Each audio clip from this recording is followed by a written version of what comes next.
Welcome for the Rawana history class.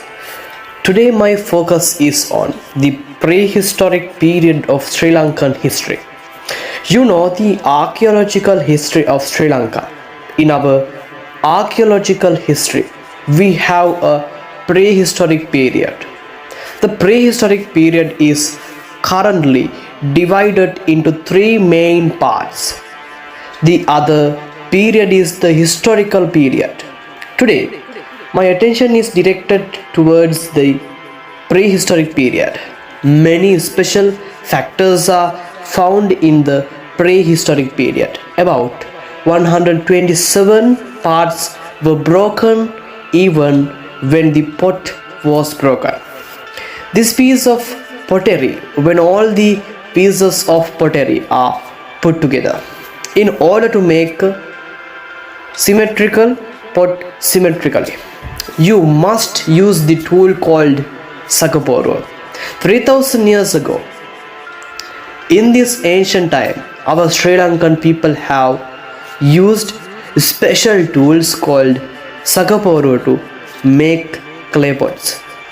Then, an essential factor to make a symmetrical pot is that the sakaporo is still used to make pots today. The fact is that the Sri Lankan is actually the most advanced device that is used in Sri Lanka for the use of waves. The device called sakaporo is simple, but the design is strong. In addition to the symmetry of this clay pot, there is another important thing to say, that is the red and yellow colors in it. What are these colors? Even though they have been buried under the ground for more than 3000 years and have been wet with rain, these pigments have not disappeared. The colors of the house burn, we burn the paint, so even though these colors have been there for thousands of years, nothing has changed. It shows that the Sri Lankan possessed the maximum knowledge of colors and technology. There is another important thing to talk about, the uses of this clay. If there is mud and sand stones in the clay for pots, water will definitely leak. Even today, after going to the market, what do you do before buying a pot of clay? We put water and see if the water leaks. Then we say that this is not a good pot.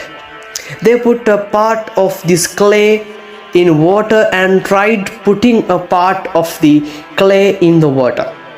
When they put in the water, the weight before putting it in the water and the weight after it was wet, there is no difference between weight, and these clays do not absorb water, which means that this clay is the seasoned clay that is used for valang.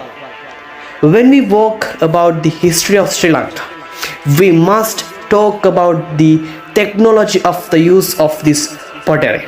If you are a Sri Lankan, look for more information. Apart from Udu Ranchamadam, the special characteristic of Sri Lankan's past pottery belongs to this prehistoric period, the time before the kingdom of Sri Lanka came to Anuradhapura. It was created in the past.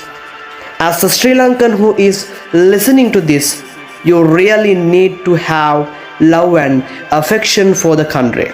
You must love the country to create nationality. Bless the Buddha.